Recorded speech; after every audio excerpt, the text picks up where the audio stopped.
আসসালামু আলাইকুম। সবাইকে স্বাগত জানাচ্ছি। আমি মাহমুদুল হক মাসুম। সামাজিক সচেতনতামূলক প্রোগ্রামে আজকে আলোচনা করব রাজনীতি নিয়ে। রাজনীতি নিয়ে সাধারণ মানুষের দৃষ্টিভঙ্গি অনেকটাই নেগেটিভ বা নেতিবাচক। কেন তাদের দৃষ্টিভঙ্গি নেতিবাচক?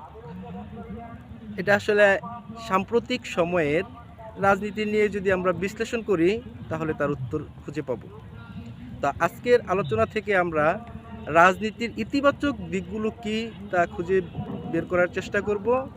রাজনীতি কি, রাজনীতির কেন আমাদের রাজনীতি সচেতন হওয়া প্রয়োজন তা নিয়ে আলোচনা করব। সবাই সঙ্গে থাকুন।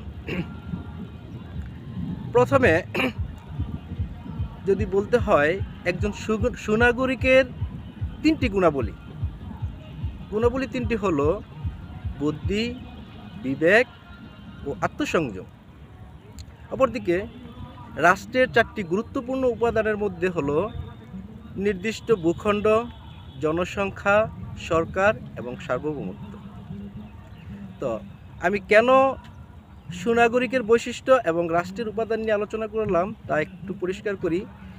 নাগরিক হিসেবে একজন সুনাগরিকের যেমন বুদ্ধি, বিবেক এবং আত্মসম্মানবোধ বা আত্মমর্যাদা থাকা প্রয়োজন, তেমনি রাষ্ট্রের গুরুত্বপূর্ণ একটি উপাদান হচ্ছে সরকার।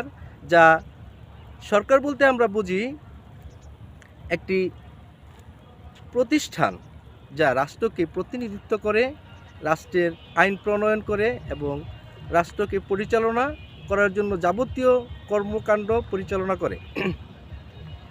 সরকারের গুরুত্বপূর্ণ কার্যাবলীর মধ্যে হলো তারা জনগণ থেকে অর্থ সংগ্রহ করে এবং সেই অর্থের কিভাবে সদ্ব্যবহার করা যায়, অর্থাৎ সম্পদ সংগ্রহ করে এবং সেই সম্পদের যথাযথ ব্যবহার নিশ্চিত করা হলো সরকারের কর্মকাণ্ডের একটি অন্যতম লক্ষ্য ও উদ্দেশ্য।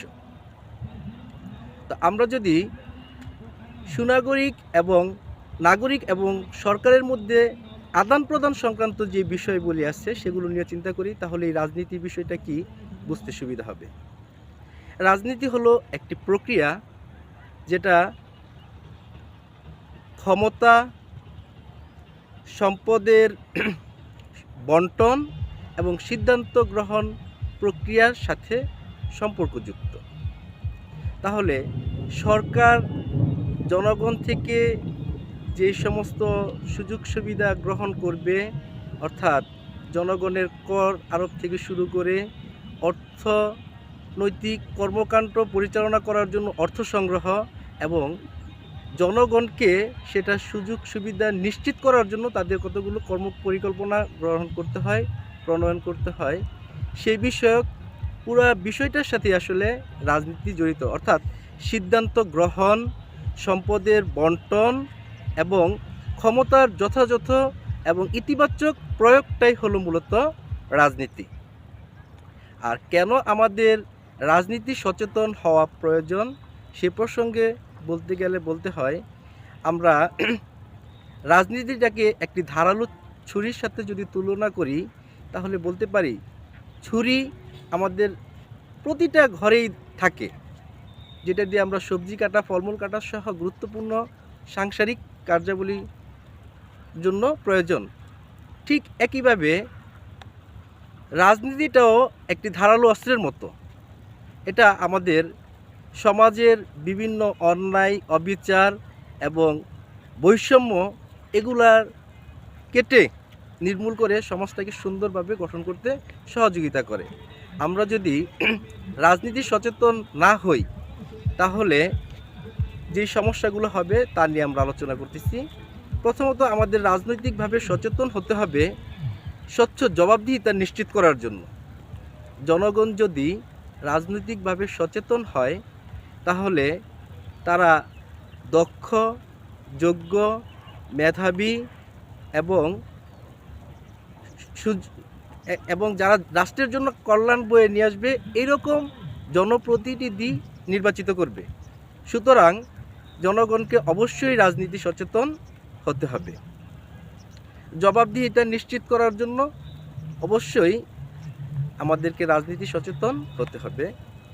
দ্বিতীয় যে প্রসঙ্গে আমরা বলতে পারি সিদ্ধান্ত গ্রহণ। আমরা যদি রাজনীতি সচেতন না হই তাহলে বড় বড় যে সিদ্ধান্তগুলো আছে তা যথাযথভাবে গ্রহণ করা যাবে না এবং তা বাস্তবায়ন করা যাবে না। তাই একটি রাষ্ট্রকে তার কাঙ্ক্ষিত লক্ষ্যে নিয়ে যাওয়ার জন্য যে সমস্ত সিদ্ধান্ত নেওয়া প্রয়োজন সেই সিদ্ধান্ত বিষয়ে অবশ্যই রাষ্ট্রের জনগণ বা নাগরিক হিসেবে আমাদেরকে সচেতন হতে হবে। তাছাড়া সচেতনতা নাগরিককে তার অধিকার তার দায়িত্ব সম্পর্কে সচেতন করে। তো আমরা যদি রাজনৈতিক সচেতন না হই তাহলে অযোগ্য অদক্ষ নেতৃত্ব গড়ে উঠবে এবং তারা রাজনীতিকে ভিন্ন পথে পরিচালিত করবে, যেটাকে আমরা বলি রাজনৈতিক দুর্বৃত্তায়ন। এই রাজনৈতিক দুর্বৃত্তায়নের হাত থেকে রক্ষা পাওয়ার জন্য অবশ্যই আমাদেরকে রাজনৈতিকভাবে সচেতন হতে হবে। রাজনীতিটাকে আমরা যেই ছুরির সাথে তুলনা করেছি, আমরা আমাদের সচেতনতাটা হলো সেই ছুরিটার যথাযথ ব্যবহার নিশ্চিত করবে। আমরা যদি রাজনৈতিকভাবে সচেতন না হই, ছুরিটা যদি যেই ছুরি আমরা প্রাত্যহিক জীবনে ব্যবহার করতেছি সবজি কাটার জন্য, ফলমূল কাটার জন্য, সেই ছুরিটা যদি একজন ছিনতাইকারীর হাতে পড়ে সে যেমন ওইটা দিয়ে অপকর্ম করে বেড়ায়, ঠিক একইভাবে রাজনীতি নামক অস্ত্রটা যদি ভালো লোকের হাতে না পড়ে, তারা যদি ভালো কাজে রাজনীতিটাকে ব্যবহার না করে তাদের ব্যক্তি স্বার্থে প্রয়োগ করে, তাহলে কিন্তু সমাজ ক্ষতিগ্রস্ত হবে। আর রাজনৈতিক সচেতনতাই আমাদেরকে পারে তাদের সেই রাজনৈতিক দুর্বৃত্তায়ন হতে মুক্ত রাখতে। সুতরাং আমাদের অবশ্যই রাজনৈতিকভাবে সচেতন হতে হবে। শুধুমাত্র রাজনীতিবিদদের নয়, রাজনীতি বিষয়ে একজন সুনাগরিক হিসেবে নিজের উন্নয়নের জন্য এবং দেশের ভবিষ্যতের উন্নতির জন্য প্রতিটি সুনাগরিকেরই উচিত রাজনৈতিকভাবে সচেতন থাকা। সবাইকে অসংখ্য ধন্যবাদ।